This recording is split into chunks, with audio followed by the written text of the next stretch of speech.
नमस्कार, मैं हूं पूजा। बिहार न्यूज में आपका स्वागत है। आज है 2 जुलाई, दिन बुधवार। खबरों की ओर बढ़ने से पहले एक नजर आज की सुर्खियों पर। बीपीएससी ने क्लर्क के 26 पदों पर निकाली भर्ती। 8 जुलाई से शुरू होगा आवेदन। पीटी और मेंस 2 चरणों में होगी परीक्षा। राज्य में कई आईएएस अधिकारियों का हुआ तबादला। सामान्य प्रशासन विभाग ने जारी की अधिसूचना। पटना प्रमंडल के कमिश्नर चंद्रशेखर सिंह को मिला अतिरिक्त प्रभार। सीएम प्रतिज्ञा योजना से छात्रों को इंटर्नशिप पर मिलेंगे पैसे। हर महीने मिलेगी 4 से 6 हजार की राशि। डीबीटी के माध्यम से सीधे छात्रों के बैंक खाते में मिलेंगे पैसे। पूर्व शिक्षकों के ट्रांसफर पर शिक्षा विभाग का बयान। पारस्परिक स्थानांतरण के लिए बाध्य नहीं होंगे शिक्षक। ई शिक्षा कोष पोर्टल पर दर्ज कर सकते हैं कोई भी शिकायत। अवैध बिजली कनेक्शन पर अब एसटीएफ की टीम करेगी सख्त कार्रवाई। 3 महीने से स्मार्ट मीटर रिचार्ज नहीं कराने वालों का कटेगा कनेक्शन। कई उपभोक्ताओं पर दर्ज हुई प्राथमिकी। रेल यात्रियों के लिए रेलवे ने लॉन्च किया सुपर ऐप। अब एक ही प्लेटफॉर्म पर मिलेंगी 9 प्रमुख सुविधाएं। एंड्रॉइड और आईओएस दोनों पर मिलेगा ये ऐप। आज से शुरू हो रहा भारत बनाम इंग्लैंड दूसरा टेस्ट मुकाबला। एजबेस्टन टेस्ट में टीम इंडिया की जीत की होगी नई कोशिश। बुमराह की मौजूदगी पर सस्पेंस अब भी बरकरार। चलिए अब बढ़ते हैं अब तक की 25 बड़ी खबरों की ओर विस्तार से। एसएससी जेईई भर्ती परीक्षा के लिए आवेदन प्रक्रिया हुई शुरू।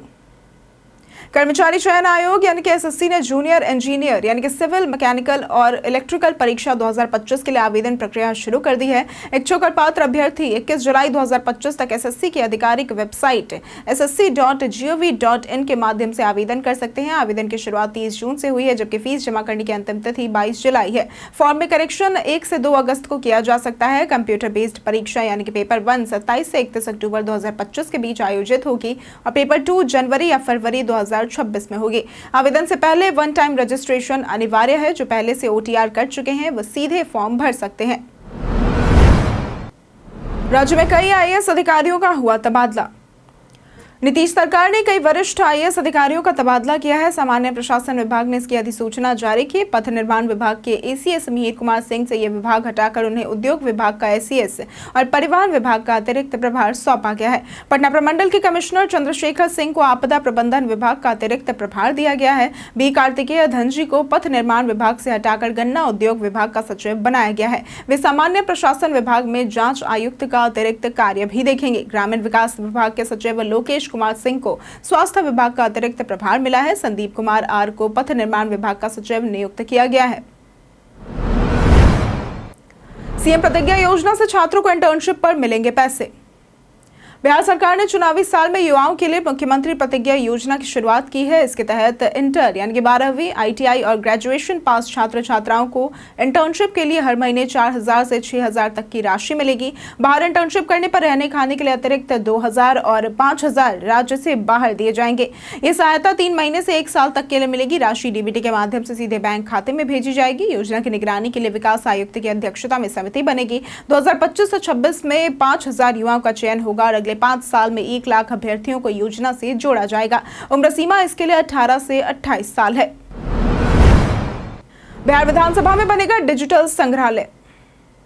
बिहार विधानसभा परिसर में 1.74 एकड़ भूमि पर एक डिजिटल संग्रहालय का निर्माण किया जा रहा है, जिसकी लागत 48.76 करोड़ रुपए है। भवन निर्माण विभाग द्वारा इस संग्रहालय में बिहार विधानसभा के गठन से लेकर अब तक के मुख्यमंत्रियों, विधानसभा अध्यक्षों और विधायकों की डिजिटल जानकारी उपलब्ध कराई जाएगी। पिछले 100 वर्षों के विधानमंडल के गौरवशाली इतिहास और लिए गए महत्वपूर्ण निर्णयों को भी डिजिटल रूप में प्रदर्शित किया जाएगा। संग्रहालय भवन भूतल सहित 1 मंजिला होगा, जिसमें कुल 5 दीर्घाएं होंगी। भूतल पर 356 क्षमता वाला ऑडिटोरियम और 2 दीर्घाएं बनेगी, जबकि पहली मंजिल पर 3 गैलरियां होंगी। इसके साथ ही 50-50 की क्षमता वाला मीडिया गैलरी और कॉन्फ्रेंस हॉल भी बनाया जाएगा। अवैध बिजली कनेक्शन पर अब एसटीएफ की टीम करेगी सख्त कार्रवाई। बिजली चोरी की बढ़ती घटनाओं को रोकने के लिए बिजली विभाग ने कार्रवाई तेज कर दी है। इसके तहत विशेष एसटीएफ टीम का गठन किया गया है, जो नियमित रूप से छापेमारी अभियान चला रही है। विभाग ने 3 महीने से स्मार्ट प्रीपेड मीटर रिचार्ज नहीं कराने वाले, कटा हुआ कनेक्शन दोबारा बहाल न कराने वाले औद्योगिक उपभोक्ता और हॉल विवाह मंडप संचालकों को रडार पर रखा है। छापेमारी में कई उपभोक्ताओं पर प्राथमिकी दर्ज की गई है और लाखों रुपए की वसूली भी हुई है। इसके अलावा विभाग ट्रांसफार्मर और स्मार्ट मीटर के जरिए निगरानी बढ़ा रहा है। उपभोक्ताओं से कनेक्शन लेने और समय पर बिल जमा करने की अपील भी की गई है। 1 जुलाई से 30 सितंबर तक बंद रहेगा वाल्मीकि टाइगर रिजर्व। बिहार के वाल्मीकि टाइगर रिजर्व में 1 जुलाई से 30 सितंबर 2025 तक जंगल सफारी, साइकिल सफारी और बोटिंग जैसी सभी पर्यटक गतिविधियां बंद रहेंगी। ये निर्णय मानसून और वन्य जीवों के प्रजनन काल को ध्यान में रखते हुए राष्ट्रीय व्याघ्र संरक्षण प्राधिकरण के निर्देश पर लिया गया है। बारिश के कारण जंगल के रास्ते खतरनाक हो सकते हैं और वन्य जीवों को शांत वातावरण की जरूरत होती है। इस दौरान रास्तों की मरम्मत भी की जाएगी। हालांकि वाल्मीकि नगर, मंगराहा और गोवर्धना में ठहरने की सुविधा और इको पार्क खुले रहेंगे। रिजर्व में अक्टूबर से गतिविधियां फिर शुरू होंगी, जिसके लिए ऑनलाइन बुकिंग अनिवार्य होगी। पर्यटकों से सहयोग की अपील की गई है। रेल यात्रियों के लिए रेलवे ने लॉन्च किया सुपर ऐप। भारतीय रेलवे ने 1 जुलाई को अपना super app rail one launch किया है, जो यात्रियों को एक ही प्लेटफॉर्म पर 9 प्रमुख सुविधाएं देगा। यह ऐप एंड्रॉयड और iOS दोनों प्लेटफॉर्म पर उपलब्ध है। रेल वन को वन स्टॉप सोल्यूशन के तौर पर पेश किया गया है। इसके जरिए यात्री रिजर्व और unreserve ticket booking, platform ticket, monthly pass, train की real time tracking, PNR status check, online food order, शिकायत दर्ज करने और TRD फाइलिंग जैसी सेवाओं का लाभ उठा सकेंगे। इस ऐप के माध्यम से रेलवे यात्रियों को स्मार्ट और डिजिटल अनुभव देने की कोशिश कर रहा है, जिससे यात्रा पहले से ज्यादा सुविधाजनक और सरल हो जाएगी। बीपीएससी ने क्लर्क के 26 पदों पर निकाली भर्ती। बीपीएससी क्लर्क भर्ती 2025 के लिए अधिसूचना जारी की गई है। कुल 26 पदों पर नियुक्ति होगी। ऑनलाइन आवेदन 8 जुलाई से 29 जुलाई तक किए जा सकते हैं। आवेदन से पहले विस्तृत विज्ञापन और दिशा निर्देश जरूर पढ़ें। शैक्षणिक योग्यता इंटरमीडिएट और तकनीकी योग्यता, कंप्यूटर संचालन व टाइपिंग अनिवार्य है। उम्र सीमा न्यूनतम 18 वर्ष, अधिकतम सामान्य पुरुष 37 वर्ष, पिछड़ा वर्ग, अत्यंत पिछड़ा वर्ग व सामान्य महिला 40 वर्ष, SC/ST के लिए 42 वर्ष निर्धारित है। यदि 40,000 से अधिक आवेदन मिलते हैं तो भर्ती प्रक्रिया PT, प्रारंभिक परीक्षा और मुख्य परीक्षा 2 चरणों में होगी। अधिक जानकारी के लिए वेबसाइट bpsc.bihar.gov.in पर देखें। बिहार में शुरू हुआ वोटर सत्यापन अभियान। बिहार में 22 साल बाद विशेष गहन पुनरीक्षण हो रहा है, जिसके तहत 24 जून 2025 तक वोटर लिस्ट में नाम दर्ज सभी मतदाताओं को गणना फॉर्म भरना अनिवार्य है। 2003 के लिस्ट में जिनका नाम था उन्हें सिर्फ फॉर्म भरना होगा। बाकी लोगों को 11 तय दस्तावेजों में से कोई एक संलग्न करना होगा। फॉर्म BLO घर आकर देंगे या वेबसाइट या फिर ऐप से डाउनलोड कर सकते हैं। 27 जुलाई तक फॉर्म नहीं जमा करने पर 1 अगस्त को जारी मसौदा वोटर लिस्ट में नाम नहीं दिखेगा। ऑनलाइन जमा करने की सुविधा भी उपलब्ध है। आधार, पैन, राशन कार्ड मान्य दस्तावेज नहीं है। BLO के न आने पर हेल्पलाइन या वेबसाइट से संपर्क किया जा सकता है। व्हाट्सएप में जल्द ही दिखेगा डॉक्यूमेंट स्कैनिंग फीचर। व्हाट्सएप ने आखिरकार एंड्रॉइड यूजर्स के लिए डॉक्यूमेंट स्कैनिंग फीचर लॉन्च कर दिया है, जो पहले आईफोन में उपलब्ध था। ये सुविधा अभी चुनिंदा बीटा यूजर्स को मिल रही है। अब यूजर्स को डॉक्यूमेंट स्कैन करने के लिए थर्ड पार्टी ऐप की जरूरत नहीं होगी, क्योंकि व्हाट्सएप कैमरे से डॉक्यूमेंट स्कैन करके उसे सीधे PDF में बदल देगा। ये फीचर व्हाट्सएप बेटा फॉर एंड्रॉइड V2.25.18.29 में देखा गया है और अब धीरे धीरे रोल आउट हो रहा है। अटैचमेंट आइकन पर क्लिक करने पर अब स्कैन डॉक्यूमेंट का विकल्प मिलेगा। इसमें मैनुअल और ऑटोमेटिक मोड शामिल है। इसके साथ ही व्हाट्सएप ने एक नया AI based chat summary feature भी लॉन्च किया है, जो चैट का सारांश देता है। तेलंगाना फैक्ट्री हादसे में जांच के लिए बिहार से बनी कमेटी। तेलंगाना के संगारेड्डी जिले की सिगाची इंडस्ट्रीज नामक केमिकल फैक्ट्री में 30 जून को सुबह जोरदार विस्फोट हुआ, जिसमें अब तक 35 से ज्यादा लोगों की जान जा चुकी है और 30 से अधिक लोग घायल हुए हैं। हादसा पाशमिलाराम इंडस्ट्रियल एरिया में रिएक्टर यूनिट में हुआ, जहां विस्फोट की तीव्रता से मजदूर 100 मीटर तक दूर जा गिरे। घटना के वक्त फैक्ट्री में 100 से अधिक श्रमिक मौजूद थे। बिहार के श्रम संसाधन मंत्री संतोष कुमार सिंह ने बताया कि मृतकों में 2 श्रमिक बिहार के थे और 16 घायल हुए हैं। पहली बार बिहार सरकार ने जांच के लिए 3 सदस्यीय समिति बनाई है। मृतकों के परिजनों को 6 लाख और घायलों को 50-50 हजार रुपए मुआवजा मिलेगा। बिहार पुलिस के 2 दिनों के अभियान में 1196 अपराधी गिरफ्तार। बिहार पुलिस ने 28 से 29 जून को राज्यव्यापी अभियान चलाकर 1196 अपराधियों को गिरफ्तार किया। डीजीपी विनय कुमार के निर्देश पर हुए इस अभियान में 58,459 वाहनों की जांच की गई और 96,002 लाख रुपए जुर्माना वसूला गया। 64 वाहन जब्त किए गए, 683 वांछित अपराधियों और 513 वारंटियों को पकड़ा गया। पुलिस ने 13,391 लीटर से अधिक शराब, 2,000 लीटर कफ सिरप और 240 ग्राम स्मैक बरामद किए हैं। अवैध हथियारों के खिलाफ कार्रवाई में 6 हथियार, 3 मैगजीन और 22 कारतूस जब्त हुए हैं। नवगछिया में एक मिनी गन फैक्ट्री का भांडाफोड़ बड़ी सफलता रही। यह अभियान बिहार विधानसभा चुनाव 2025 से पहले कानून व्यवस्था मजबूत करने की दिशा में अहम माना जा रहा है। पुरुष शिक्षकों के ट्रांसफर पर शिक्षा विभाग का बयान।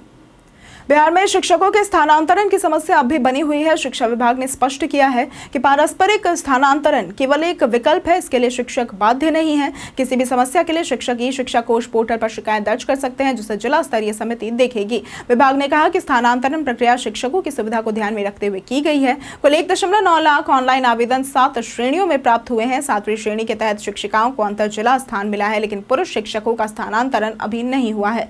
रिक्तियों, छात्र शिक्षक अनुपात और प्रतिस्थान शिक्षक की उपलब्धता के आधार पर आगे निर्णय लिया जाएगा। बिहार सरकार इन कलाकारों को देगी मासिक पेंशन। बिहार सरकार ने मुख्यमंत्री कलाकार पेंशन योजना और मुख्यमंत्री गुरु शिष्य परंपरा योजना की घोषणा की है। इस योजना के तहत पारंपरिक, शास्त्रीय, चाक्षुष एवं प्रदर्शन कलाओं से जुड़े कलाकारों को 3,000 मासिक पेंशन दी जाएगी। इसके लिए 38 जिलों और राज्य स्तर पर कमेटियां बनाई जाएंगी जो आवेदन की समीक्षा करेंगी। वहीं गुरु शिष्य योजना के तहत विलुप्त लोक कलाओं को जीवित रखने के लिए 20 केंद्र खोले जाएंगे। इसमें एक गुरु 8 शिष्यों को प्रशिक्षण देगा। गुरु को 15,000, संगीतकार को 7,500 और शिष्य को 3,000 मासिक मानदेय मिलेगा। कुल 160 कलाकार शिष्य बन सकेंगे। कला संस्कृति मंत्री मोतीलाल प्रसाद ने इसे ऐतिहासिक और कलाकारों के लिए सम्मानजनक कदम बताया है। 2 जुलाई से 18 जुलाई तक नवादा के इन प्रखंडों में लगेगा रोजगार मेला। जिला नियोजनालय सह मॉडल कैरियर सेंटर नवादा में रोजगार के नए अवसर उपलब्ध है। SIC इंडिया चकाई यानी कि जमुई में सुरक्षा गार्ड और सुरक्षा सुपरवाइजर के कुल 150 पदों पर भर्ती की जाएगी। 10वीं या 12वीं पास 19 से 40 वर्ष के पुरुष उम्मीदवार 2 से 18 जुलाई 2025 तक प्रखंडवार रोजगार कैंप में भाग ले सकते हैं। वेतन 15,000 से 25,000 रुपए तक होगा। इसके साथ ही EPF और ESIC की सुविधा मिलेगी। चयनित अभ्यर्थियों को 10,500 शुल्क के साथ 1 माह का प्रशिक्षण लेना होगा। निबंधन शुल्क 350 है। भाग लेने के लिए शैक्षणिक प्रमाण पत्र, आधार कार्ड, फोटो और बायोडाटा लाना अनिवार्य है। केवल NCS पोर्टल पर पंजीकृत उम्मीदवार ही इसके लिए पात्र होंगे। सरकार बनाएगी प्राइवेट कंपनियों के लिए CSR पोर्टल। बिहार सरकार प्राइवेट कंपनियों पर CSR यानी कि कॉर्पोरेट सोशल रिस्पॉन्सिबिलिटी खर्च को लेकर सख्ती बरतने जा रही है। इसके लिए एक CSR पोर्टल तैयार किया जा रहा है, जिस पर सभी कंपनियों को अपनी प्रोफाइल के साथ ये जानकारी देनी होगी कि वे CSR पर कितनी राशि खर्च करेंगे, इसका प्लान क्या होगा, कितने लोगों को इसका लाभ मिलेगा। वित्त विभाग ने इसका प्रस्ताव तैयार कर विधि विभाग को भेजा है। इस पोर्टल पर राज्य सरकार के विभाग अपने सुझाव भी दे सकेंगे और योजनाओं के साथ तालमेल बिठाया जाएगा। जिला प्रशासन या अन्य विभाग कंपनियों को सहयोग देंगे और भविष्य में इसे किसी इंसेंटिव योजना से भी जोड़ा जा सकता है। जाने आज कैसा रहेगा बिहार के मौसम का मिजाज। मौसम विभाग के अनुसार अगले 5 दिनों के दौरान राज्य के अधिकतम व न्यूनतम तापमान में कोई भी विशेष परिवर्तन आने की संभावना नहीं है। प्रदेश के अधिकांश इलाकों में वर्षा होने का पूर्वानुमान लगाया गया है। राज्य के उत्तर भाग के 1 या 2 स्थानों पर गरज बिजली के साथ तेज हवा चलने की भी आशंका जताई गई है। अगर बात करें आज के अधिकतम तापमान की, तो आज का अधिकतम तापमान 34 से 36 डिग्री और न्यूनतम तापमान 26 से 28 डिग्री रहने की संभावना है। मधुबनी में 221 लीटर विदेशी शराब के साथ 3 तस्कर गिरफ्तार।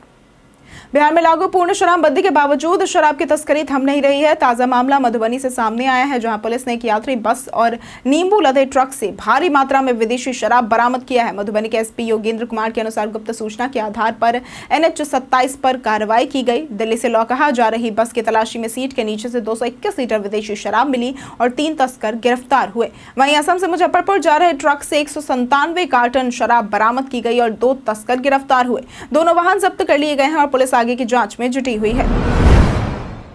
बारिश के मौसम में इन्वर्टर बैटरी की ऐसे करें देखभाल।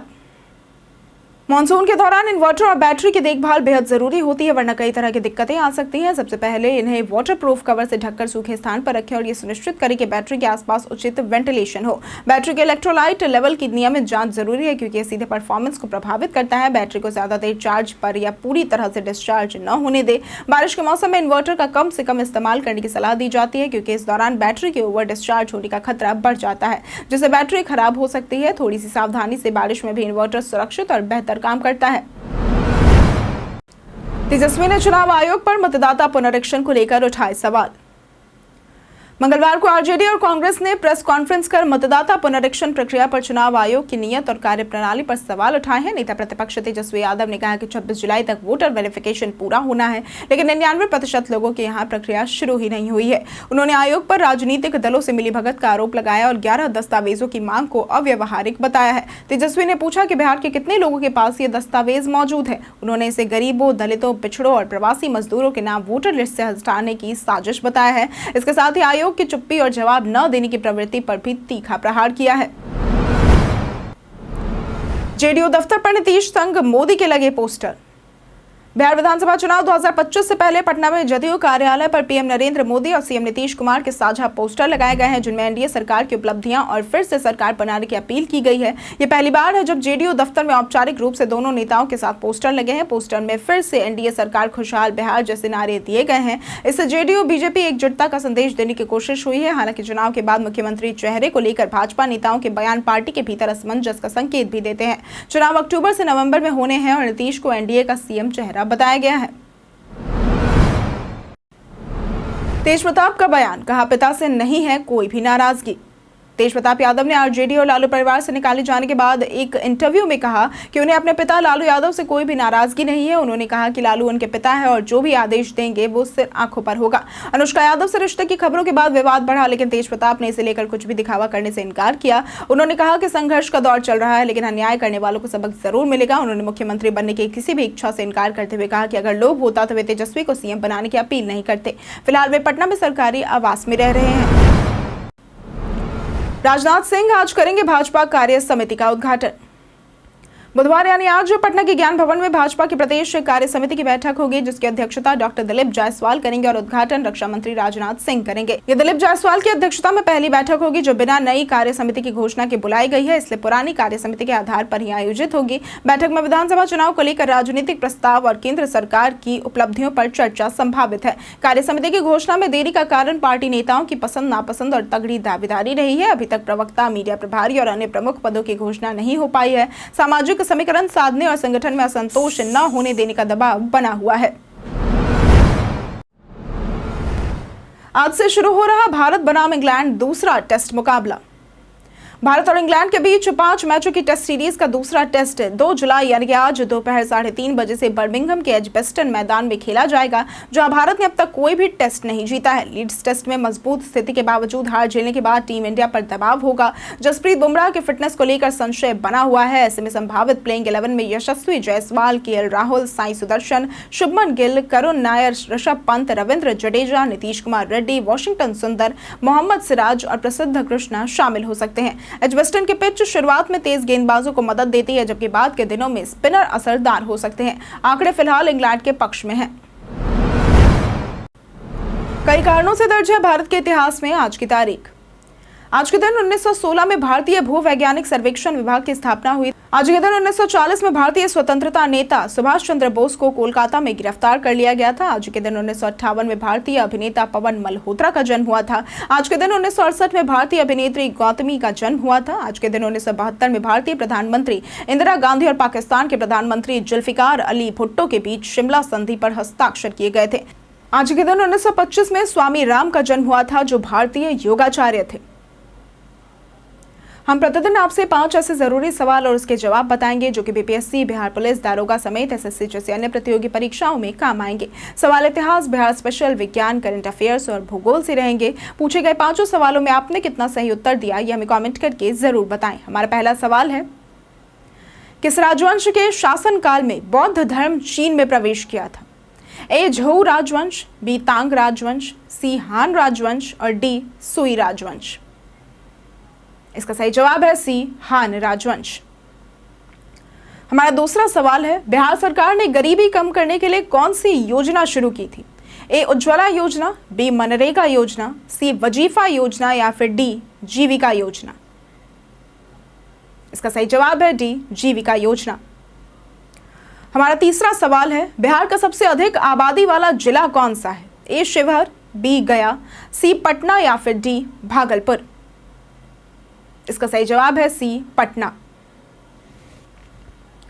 हमारा चौथा सवाल है, इनमें से कौन US open BWF world tour खिताब जीतने वाले पहले भारतीय बन गए हैं? ए तन्वी शर्मा, बी प्रशांत महेश्वरी, सी क्षितिज त्यागी या फिर डी आयुष शेट्टी। इसका सही जवाब है डी आयुष शेट्टी। हमारा पांचवा सवाल है, भारत ने किस देश पर भूमि और समुद्री बंदरगाहों के माध्यम से जूट आयात पर प्रतिबंध लगा दिया है?